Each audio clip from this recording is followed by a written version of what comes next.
Reef stood behind her as she keyed her way in. Her frail figure didn't really do it for him, especially coming from Atlanta, a place where big asses dominated the community. But regardless of what, Reef wasn't about to pass up a shot at getting some Jersey guts. Goldie nudged Reef, his hormones feverishly raging. Getting his dick wet was his religion. He prayed for moments like this. Alright, y'all, make yourself comfortable. I'ma put on some music and see what's in here to drink, Monique said, moving toward the kitchen. The fellas took a seat. Dig, so how you wanna do this? Reef asked. Man, it doesn't even matter. I just want my dick sucked, Goldie informed. Yeah, but what about the bitch, Chaz? How long we gon' wait? Reef's rebuttal was filled with anxiousness. Bro, it doesn't even matter.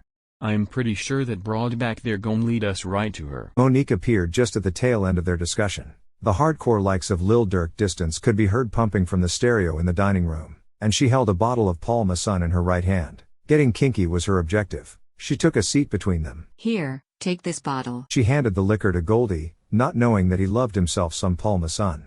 So, are you always this quiet? She asked Reef. He shrugged but never spoke. His mind was wrapped around getting Chaz. But Goldie, on the other hand, that nigga perversion was on a million. Goldie opened the bottle and took a swig. Then he began rubbing on Monique's thigh. Yo bro, you still got that loud? He leaned forward and asked Reef. Monique's eyes followed the question. She thought about how sexy his lips were. Reef caught on. He got up to go get the weed from the car, leaving Goldie to get things started. Once Reef got out of eyesight, Goldie guided Monique's hand to the semi-engorged package in his pants. Her brow raised in surprise.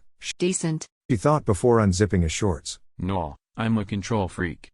I gotta be in charge at all times. excuse me. She threw her hands up. Goldie took another swig. He stood up, assisting her to join him. With no resistance, she allowed him to lead. Being managed and taking orders suited her submissive personality. He no longer felt the need to speak, at least not in the traditional sense. He spun her around, her back facing him. He pushed on her back shoulder, indicating he wanted her to bend over. She looked back over her shoulder with a slutty expression while unfastening her jeans. Again, Goldie took to the bottle. This time he guzzled double the amount. The liquor began taking effect. He could feel the difference. Monique kicked off her sneakers, then wiggled down her pants, exposing her small, yet firm butt. The blue thong she wore complimented her, enticing Goldie to give the bottom of her butt a little jiggle. Her thumbs crawled into the waistband of her undergarments. Seconds later, she was stepping out of them. Her lower region was fully exposed, though she still had on socks. By this time, Reef had re-entered the house. Just as he walked in the living room, Goldie was sliding up in Monique, raw nonetheless. Goldie cast a "come on nigga" look his way. Reef obliged, making his way over to join in the fun. The hardcore tracks of Lil Durk could still be heard blessing their experience. Persuaded by sexual gratification, them crazy sons of bitches started to get buck wild. Reef stripped and advanced to get in position. He walked his hard-on in front of Monique's face. Her eyes flushed with amazement upon sighting the donkey dick extending from Reef's midsection. She just knew that his father was from an African tribe somewhere in a remote village in Kenya. Goldie pulled out. This was the part about running trains on chicks that he enjoyed. My turn. Reef shouted as Goldie tagged his hand, as if they were in a wrestling match. Monique could have shitted herself. She'd be a dyke's dildo before she allowed Reef to rearrange her insides. Oh, so you just gon' let him finish what you started? She told Goldie, hoping to imply a little reverse psychology. But them country boys was far from slow. Nah shorty. I ain't want nothing but some mouth work to begin with. Goldie told her, his tone suave. Reef closed in on her. I'ma be gentle. Those was the first direct words he said to her. Even though she didn't believe that for 1 second, she still wasn't about to pass up the opportunity to get the money she needed for rep.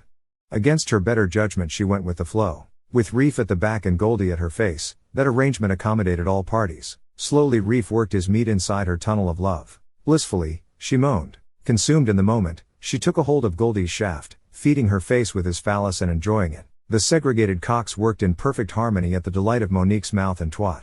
Both men loving their life at the moment. Monique began to morph, reverting back to the wild and crazy whore of her late teens and early 20s. The bitch was now in rare form. She popped Goldie's dick out her mouth and told Reef to wait a minute. He pulled out. She beckoned for the men to follow her upstairs. She led them to Cal's old room. Reef shut the door behind them, blocking the music out. Y'all done got a bitch open.